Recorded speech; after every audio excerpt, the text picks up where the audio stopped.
Hey, what's going on, everybody? I'm Corey Macklin Jr. reporting live from my home here in Memphis, Tennessee. We're going to have this new podcast here in the city of Memphis each and every week. It's going to be about high school sports, college sports, and etc. Mainly about basketball here in the state of Tennessee because we have so much here to offer. And I thought it would be so cool to have interviews and sports analysis commentary to you live each and every week. So we're going to have a sports podcast that lasts mainly about 10 to maybe 20 minutes. Have a lot of interviews, a lot of special people up here, so stay tuned for that. But today, we only got me, and we're going to talk about high school sports today that happened over the past weekend with Briarcrest Christian Brothers. We're going to get into that first, and then we'll get into the Fuel to the Fire showcase, my brother showcase, that turned out pretty well over the weekend.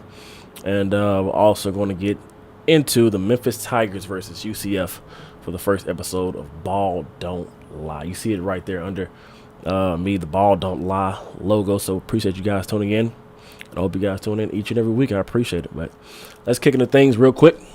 First things first, Christian Brothers versus Briarcrest. And man, what a showcase that was at Briarcrest. And man, there was a lot of people outside. I mean, packed from front to the back. You couldn't even barely get a parking spot. I mean, me and Cottrell were parking almost near the back.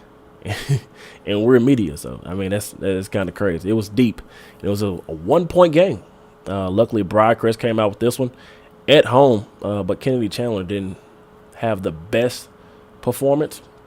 But picked it up on Saturday versus University of Heights. But one person that did have a big-time performance was Marcellus. And, man, did he get off. He had 20-plus points in this one and just took over the game. Kennedy Chandler made some big-time plays, big-time passes, though. Didn't have the worst game, but just didn't have his best game that we're normally accustomed to seeing him play.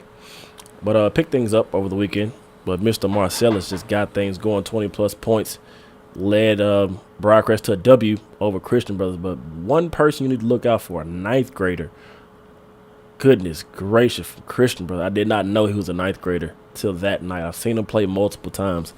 Did not know he was a freshman. Chandler Jackson is going to be a problem.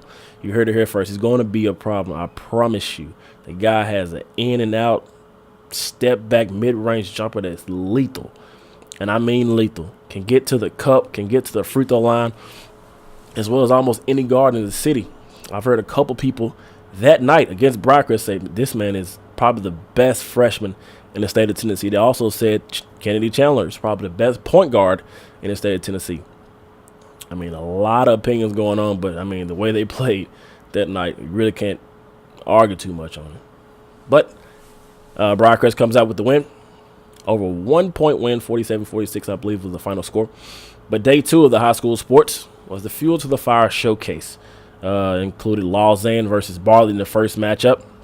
And the second matchup, University Heights versus Briarcrest. And that was the big time Kiki matchup versus Kennedy Chandler. And the first one was Applewhite versus the big time guy that's going to Ole Miss for Bartlett. He didn't have one of the best games of his career against Lausanne. But the big time guy that did, Win Brown Jr., a.k.a. JR, I believe is what they call him, the point guard. 24 points, filled it up from deep all night long. I was there in attendance with a lot of people that was there, family, friends, a lot of fans that came out. We appreciate everybody coming out to that Fuel to the Fire showcase. Look out for things in the future as well. But Mr. Win Brown Jr. got things going, 24 points, had a lot of points from deep, got to the cup. His partner in crime, Sly, got to the cup a couple times, couple and ones, free throws. I mean, Bartlett is a deep team, and they're number 1 in the state of Tennessee for a reason. And I can see why. Those guys can get it going from the perimeter, inside, outside game. And once they get it going, it's going to be pretty tough to stop. But Mr. Collum, he got some things going. The Ole Miss sign, he got some things going in and out during this basketball game.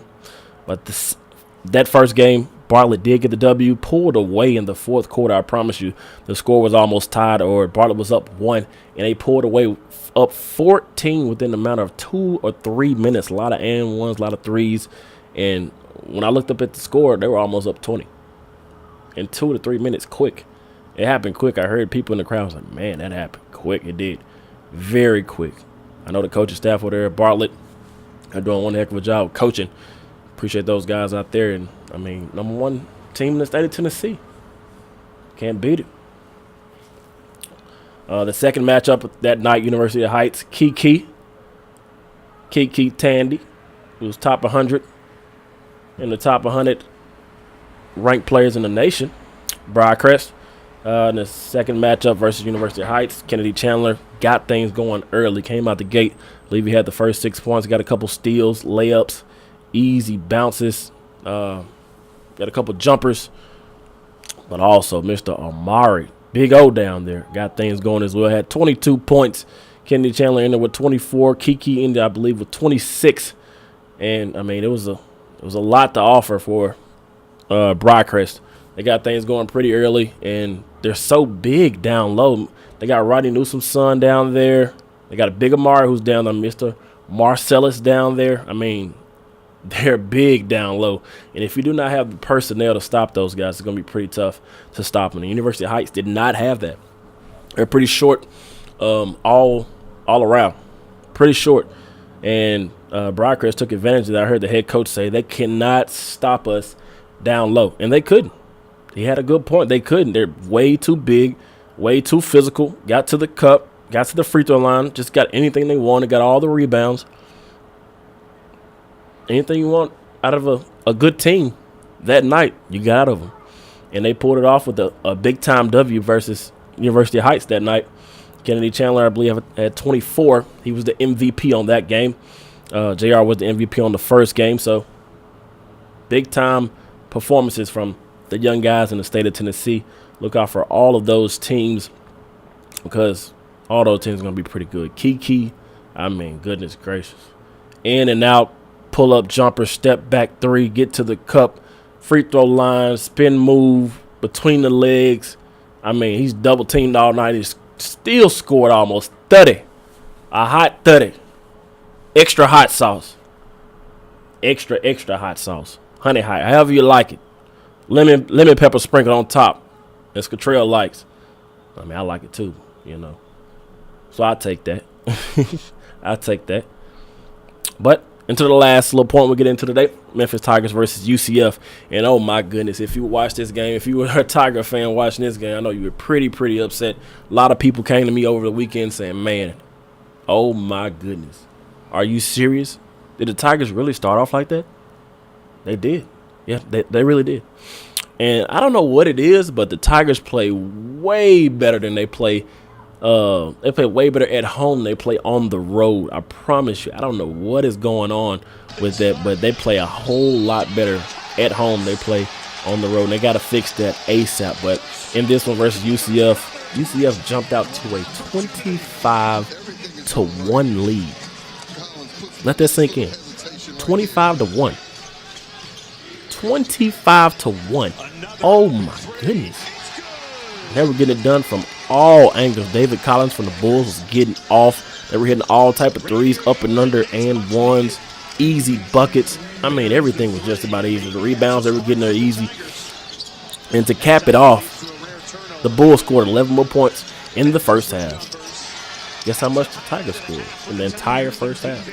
13. Scored 13 points. Could not get a basket. They could not get one basket till after the 10-minute mark, I believe. It's pretty terrible. Pretty bad. Hopefully they fix things up and patch things up, and I believe they at least patch things up in the second half because they got a lot of things going on. One person that got off in the second half, I'm pretty sure you heard of it. He's in the rankings right now. Well, in the history right now, most points scored as a Tiger. At the top of that list is Larry Finch with 48 points. But in the second half alone, this man had 0 points at halftime. Ended the game with 41. Had 41 in the second half. Now, that's got to be a big-time record right there for the Tigers. 41 points alone by himself. 41 in the second half. Got it going from deep, 5 or 6 threes in the second half. I mean, doing whatever he pleased. Got to the cup, free throw line, in and out, step back, jumper. Whatever you want, he gave it to you that night. Extra sauce, extra dip, he gave it to you. Jeremiah Martin led the pack. Tyler Harris could not get things going. He was 1 of 11, I believe, on the night. Isaiah Maurice was 0 of 5, only 2 points. Mike Parker Jr. 2 points. Rainer Thornton 9. The leading scorer that was right behind Jeremiah was Kevon Davenport off the bench. 5 of 13, 3 or 4 from 3. He hit a couple threes. He fouled out of the game, though. Had 13 points. But Jeremiah, 7 of 9 from 3, 8 of 12 from the free throw line, 13 of 20. Wow. Tyler Harris, 1 of 11, like I thought, 4 points. But when Tyler gets going, they don't call him Mr. 48, first 48 for nothing. When he gets going, once one falls, the rest of them will come. Trust me. I've seen this guy heat up, and he can heat up pretty quick. Trust me. But they just got to fix that thing of playing at home. They play very good at home. Just on the second half, they just cannot play good at all. I don't know what's going on with it, but hopefully Penny Hardaway fixes that situation. But he was pretty upset after this one. I seen a couple articles saying that Penny finally looked like a first-time head coach. Not just one article, it was a couple. He finally looked like a first-time head coach versus the Bulls. Bulls are now 5-4 in the conference. Same as the Tigers, 5-4, 13-9 on the season. They lost 78-84, though. They came all the way back. They were down, like I said, 36-13 at halftime. Came all the way back and got some big-time buckets and ended the game with 78 points. A lot of points in the second half. 65 to be exact. 65-46 in the second half. Tigers beat them. Just couldn't stop them. Just couldn't have enough stops to win that game. But hopefully they come back and bounce back and get a W, because this conference play is getting down to the nitty-gritty. They need every game coming out. NCAA March Madness is not far.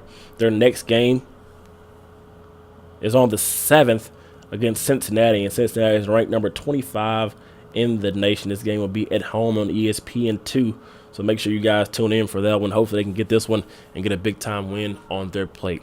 Well, this episode is over. I appreciate you guys tuning in. Once again, I'm Corey Mackin Jr. We'll be here each and every week. Paul Don't Lie podcast. Let's get it. For nothing, if I smoke a rapper, it's gonna be legit. It won't be for clout, it won't be for fame, it won't be cause my